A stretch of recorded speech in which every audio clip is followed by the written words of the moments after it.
Good afternoon, everybody. Haki, Ammi, the Success Scholar, President of the Teaching Artists Institute here at African Liberation Day 2023 here in Lafayette Park. And if you know anything about Lafayette Park, it's the home Congressman Mitchell of the Mitchell family. And so I'm here to really just share a little bit, I could talk about the history of African Liberation Day, of course, but, it's been some time before many African countries have gained their independence. And so what we are doing with the Teaching Artists Institute recently in the city of Baltimore, we had the State of the Black World Conference, where many teachers, scholars, thinkers came together from the global African world to discuss issues affecting the Black community.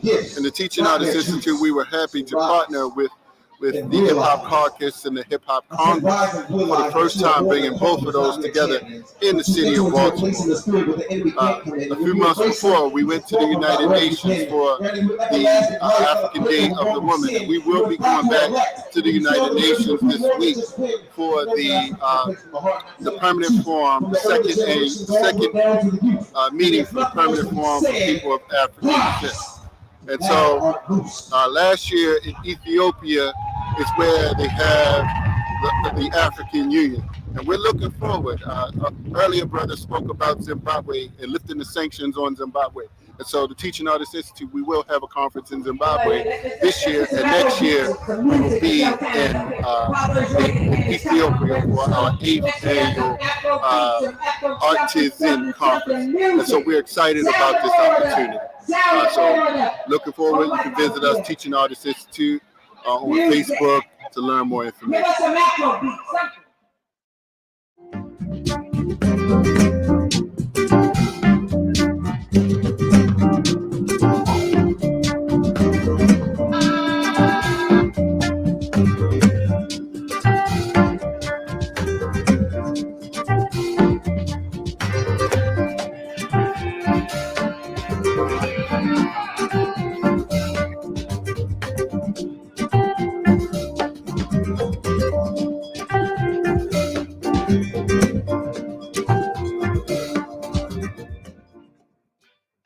Greetings, good afternoon. This is Haki, Ammi, Success Scholar, President of Teaching Artists Institute, and many other affiliated operations and opportunities. I'm here today with my sister,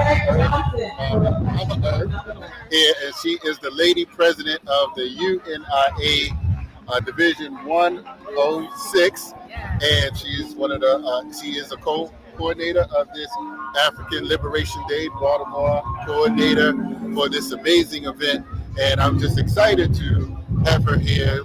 I've known her for some time, and so she has ascended to work at leadership levels of the UNIA. We're here celebrating African Liberation Day. So what does African Liberation Day mean to you today?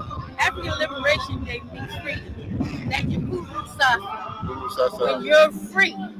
You can operate and we can come together. So if we're bound, it keeps us suppressed and set apart, separated. So we're offering Yahuwah togetherness, that love, that healing to the community. Ashe.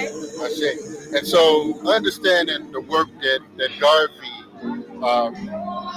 really inspired the foundation for the independence of Ghana and many other African nations and the founding. This is actually the 60th year of the founding of OAU and Organization of African Unity, and I'm sorry, that's not the organization, but the African Union, which is now the African Union. And so we're inspired to be here, understanding Garvey's message today. What do you feel that, the Garvey message, did it resonate today with some people as you spoke earlier? I'm sure it did. Right. And we have to keep on speaking. Yes. We can't just make one situation or one event do all. We have to keep on going. Get on the street corners. I tell people, get out the comfort of your home.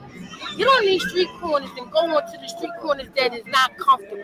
Yes. Pennsylvania Avenue, Fulton Avenue, Right. Bel Air Road. Right. Get on those corners and be able to speak out and be able to hold that place where they have started in 1918. Marcus Garvey started in 1918 up until 2023. We here, and we got to remain here. We got to continue here and not be afraid, but be the warrior that we're called to be. Sure. That's what it means to me, is being that warrior. Not just being a warrior, but being a representation of my children. Yeah. So my children can watch. I have 4 children. This is one of my sons, my youngest son. I want him to see the change that is made. I wasn't born being Pan-African. Right. I wasn't being born doing ashes and doing libations. I had to learn. And how I had to learn, I've been around like-minded people that I learned from. That's why I have him here, so he can learn from me. And so the brothers can collectively gather up my seed, and they can take him on and teach him the way of a man. Because only a man can teach a man to be a man. See, we are nurturers, but we're being responsible, raising up these babies and teaching them what we don't have. So this is what I bring him to the tribe and present him to the tribe, and I step off and I let those who are capable and equipped to do what they need to do to be that influence, that male positive influence, that father figure, that because he didn't grow up with one. That father figure, I can only teach him compassion. I can only teach him. I also can teach him to be a warrior by watching me never fold, watching me never give up, watching me never saying I can't. I cried. He done seen me cry many times, but each time I cried, I rinsed out my soul to be replenished, and here I am. Sure.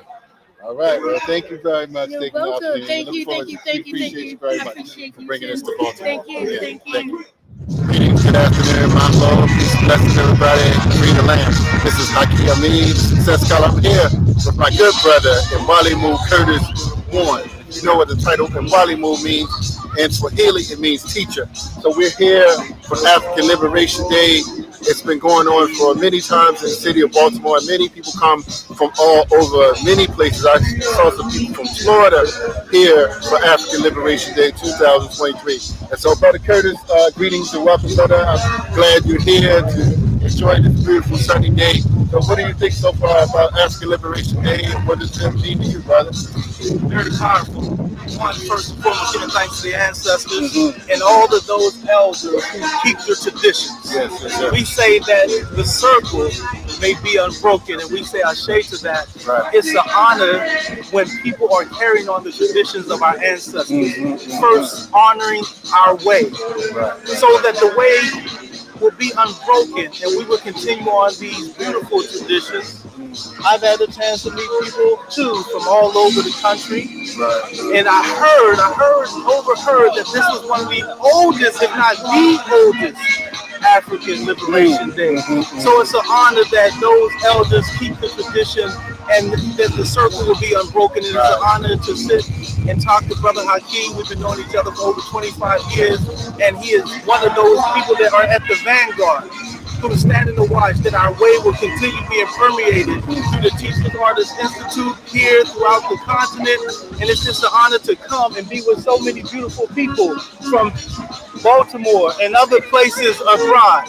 So being able to come out and celebrate our traditions, being able to come out and support Black businesses, being able to come out and fellowship with Christians and Muslims and people practice no religion and traditional African religions, and people, seeing our people such beautifully attired and watching the talent from the poets to the dancers to the singers, and understanding that when it comes to our tradition, when it comes to our way, we keep it through the poems, through the songs, through the arts. We're able to carry on our tradition and pass it on from generation to generation.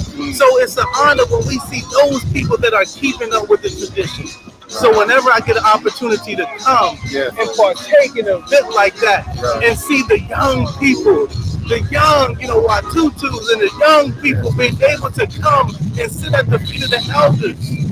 Because when we talk about what has happened to the disconnect of our people, what has happened is that we've not been able to connect the young people to the warrior class, to the elders. And African Liberation Day is just doing just that. So we celebrate that. Thank you, Brother Haki. And for all of y'all that view this, please, if you can get here today, please make it next year and be a part of this wonderful celebration. Black Power. Peace. Hey, and I wanted to just add, brother, I've been knowing you and knowing your children. We're excited. The Teachers Arts Institute been working on tours. I mean, we've done Tanzania this year, Zimbabwe, Rwanda, Kenya. But, we had an opportunity to have his daughter. And what we added, many people do tours, for instance, or educational, lessons, if you will. Many people go to Africa, for instance, but when many Africans, come here, and I'll just give an example of how this concept, for instance, of the Freedom Rides. One of the reasons that the concept, for instance, of the Freedom Rides came up, and I'm mentioning this because his daughter went on a 10-city tour with us, and I ran a campaign for a Nigerian sister some years ago, and in the tradition of Pan-Africanism, I'm sitting there, building, having a conversation, and I just say something like, yeah, and Dick Gregory said this, and she just looked at me, and I was like, you know who Dick Gregory is, right? She just said, and this is a Nigerian that's 60 years old, and she's been in the United States for 40 years, and so I'm just like, wow, and I had to reflect on that, all right, if you don't know who Dick Gregory is, he crossed different dynamics, but he's in this area, is what I'm saying. So it's just so there's a disconnect in terms of the events, for instance, and the culture, even the cultural events of so, and that's what I feel that even, for instance, with the Freedom Rides, it's not just for the youth to learn about, the Freedom Riders. And let me just shout out Dr. Zulu of the Ujamaa Shule. It's the longest independent African Center school in the longest independent African Center school in the country. Okay, and we had a 55th year anniversary, and I didn't know he got locked up 69 times during the Freedom Ride, so he was committed. But I just want to close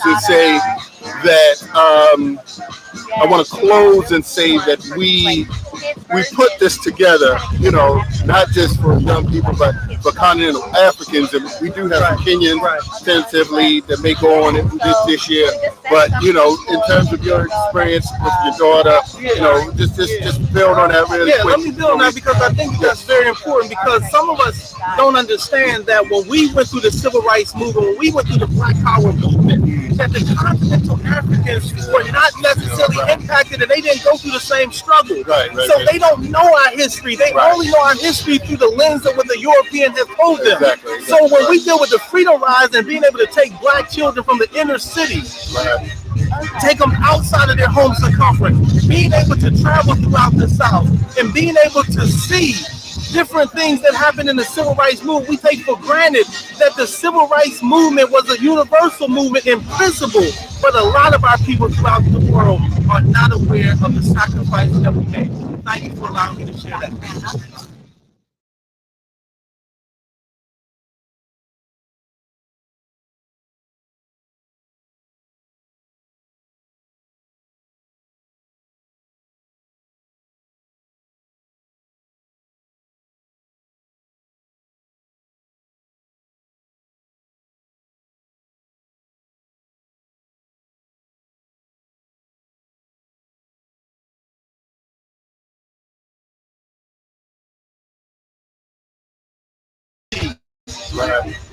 Take them outside of their home circumference. Being able to travel throughout the South and being able to see different things that happen in the civil rights movement. We take for granted that the civil rights movement was a universal movement in principle, but a lot of our people throughout the world are not aware of the sacrifice that we made. Thank you for allowing me to share that.